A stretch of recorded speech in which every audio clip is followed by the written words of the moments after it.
यह स्वामी मुकुंदानंद जी हैं जो महाराज जी के प्रचारक हैं और उनके साथ योगेश्वरी देवी जी हैं जो कि एक डॉक्टर हैं। विशाखा त्रिपाठी की मौत के बाद स्वामी मुकुंदानंद जी की भी आंखें नम हो गई हैं और वह अपने शब्दों में सही से बयां भी नहीं कर पा रहे हैं।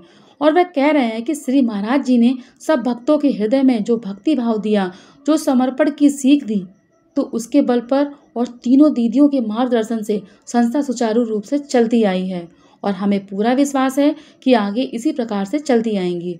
और उसकी उन्नति विकास विशेष रूप से शिक्षा और स्वास्थ्य में उनका विशेष योगदान रहा है। मनगढ़ में 3 फ्री संस्था चल रही हैं। ग्रामीण महिलाओं की शिक्षा के लिए केजी से लेकर शिक्षा दी जाती है बालिकाओं को और उनका भविष्य बन रहा है। किस प्रकार से इसको बनाने के लिए प्रयास किया है।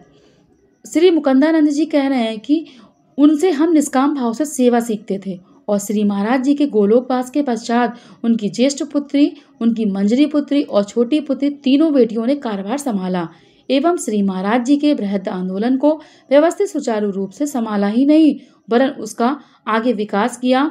तो उनके मार्गदर्शन में निर्देशन में यहाँ पर वृंदावन में एक वह धर्मात्म चिकित्सा का उद्घाटन हुआ जहाँ प्रतिदिन लगभग 600 मरीज ट्रीटमेंट लेते हैं। साथ ही बरसाने में कीर्ति मंदिर, बृहद मंदिर, वह भी उनके रिलेशन में उसका निर्माण किया गया। यहाँ पर एक बहुत सुंदर प्रेम भवन बना है।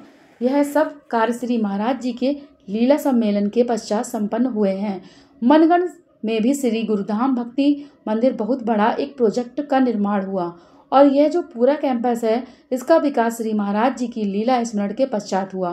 तो महाराज जी ने यह व्यवस्था बनाई है कि इसके पश्चात एक ट्रस्ट संस्था संभालेगा और ट्रस्ट के 3 अध्यक्षता उनकी तीनों बेटियां थीं। तो बड़ी दीदी हम सबको हमेशा प्रेरणा यही देती थी कि कैसे गुरु की सेवा हो, सेवा को ही सर्वोच्च अपने जीवन को मानना है। तो हमारे हृदय में उनकी स्मृति सदा हमको शिक्षा और प्रेरणा देती है। जो विशाखा देवी जी कह रही हैं, योगेश्वरी देवी जी कह रही हैं कि 28 तारीख को उनकी अंतिम विदाई है और उनका अंतिम संस्कार केसी घाट में होगा और 28 तारीख के बाद जो भी व्यवस्था होगी वह अभी प्लानिंग नहीं हुई है। जो हमारे ट्रस्टी हैं वह आपस में मीटिंग करके करेंगे, लेकिन हमारा पूरा विश्वास है कि हमारी व्यवस्था किसी प्रकार से चलती रहेगी और हमें गुरु के ऊपर भी पूरा विश्वास है। हमारी दीदी लोगों का जो परिश्रम है, जो उन्होंने व्यवस्था बना दी है, वही इसी प्रकार से चलती रहेगी। इसमें किसी प्रकार का व्यवधान नहीं आएगा। हाँ, इस समय सभी लोग अत्यधिक दुखी हैं और चारों ओर से लोग आ ही रहे हैं यहाँ पर। तो इस समय तो अभी केवल 28 तारीख का कार्यक्रम निश्चित किया गया है। उसके बाद का जो कार्यक्रम होगा वह बाद में डिसाइड होगा। 28 को सुबह से कार्यक्रम प्रारंभ होगा और फिर किसी केसी घाट पर ही सारा कार्यक्रम होगा।